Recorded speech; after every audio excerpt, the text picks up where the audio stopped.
Well, hello everyone. I'm Maritza Barone and welcome to my podcast, Things You Can't Unhear.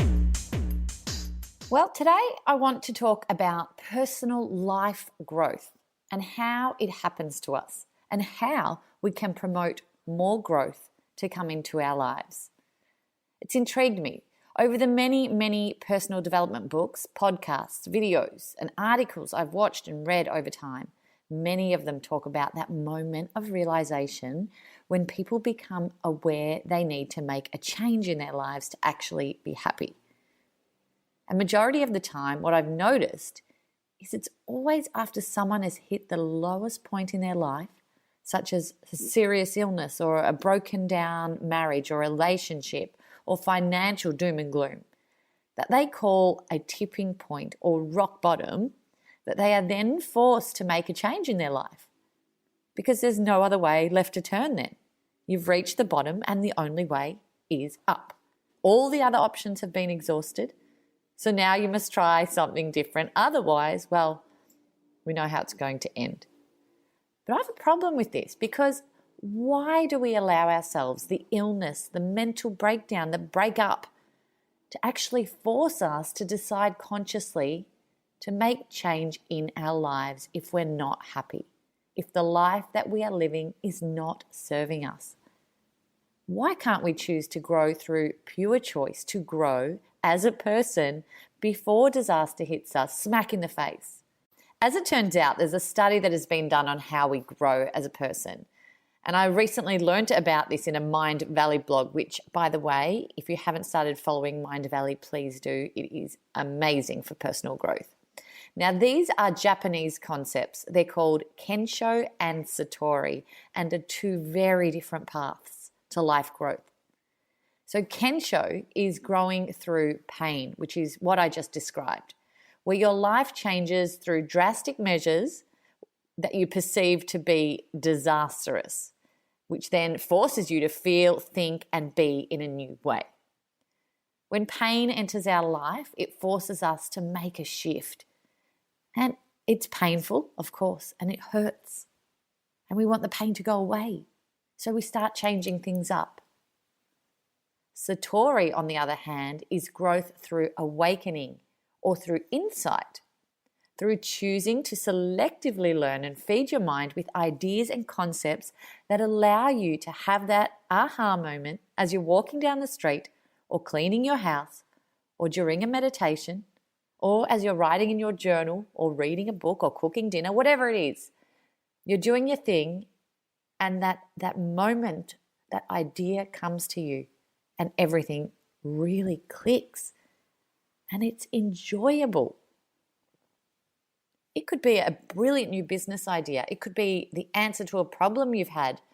It could be a way through a certain struggle, but the answer comes to you and through you so clearly and so easily and so suddenly without all the pain. And I know which type of growth I'm keen on, which is why I'm doing everything in my power to work on my personal growth consciously. Now, the interesting thing is this: growth through Kensho, the pain, is often slow and gradual because it builds over time and over the course of a relationship or a failed business or an illness, etc. And then boom, it happens. But growth through Satori, inspired growth, is enjoyable because it, of course, doesn't include the pain and feels creative and inspiring. And sometimes it can still be slow, but it is enjoyably slow, and you're learning along the way. I've learned that it's not difficult to grow through Satori. It just takes commitment and consistency to decide to allow it to come through you. And I've been doing this myself in my own life growth journey, and it really is pleasurable. As I learned to be more conscious of my thoughts, my feelings, my beliefs, and my values, it all just started to click and come together. You know, I started by reading different books on personal growth, and it allowed me to open my mind to new ideas. I also spent a lot of time learning how to meditate in order to quiet my mind and allow inspired thoughts to come in loud and clear. I've been in stages of my life where I was so incredibly busy and rushed and just working to the max, and I was not creative at all. None of my creativity was allowing to flow. And it just can't work that way. Something ends up giving in. I also began morning journaling and switching off negative messaging and certain relationships. And it was a learning process, but it was definitely enjoyable. As I saw myself change for the better, my work became more meaningful, my relationships became stronger, my health and energy even improved, and I became so clear on what I enjoyed in life and in my direction. And I became so clear on what I enjoyed in life and in my direction after a very long time of living in a very cloudy bubble. Some of the techniques I used are very simple methods, but it's the practice of doing them consistently over a period of time that sparked the change in me, the real change in me. You can't just do things once and expect change.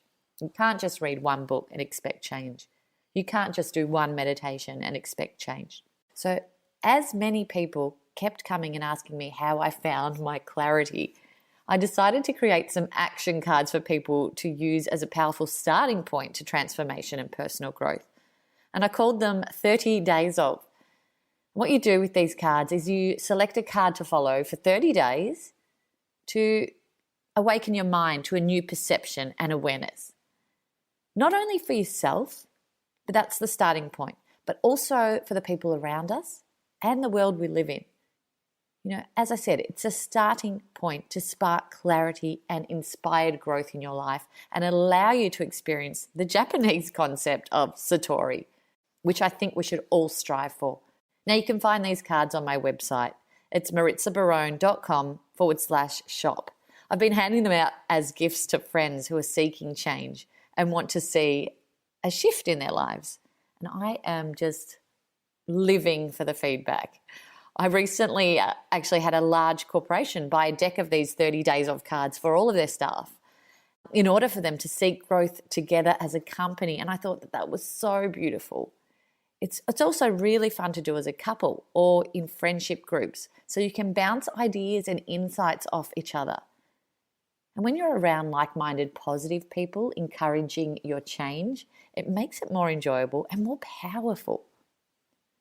I've created 2 sets of cards. One is for the feminine and one is for a more masculine set of cards, which are both available at maritzabarone.com/shop. So why not buy them for a partner as a gift for yourself, for your staff, for your colleagues? I'd love for you to experience the benefits of these consistent, life-changing, simple actions and light your life up in unexpected and just beautiful ways.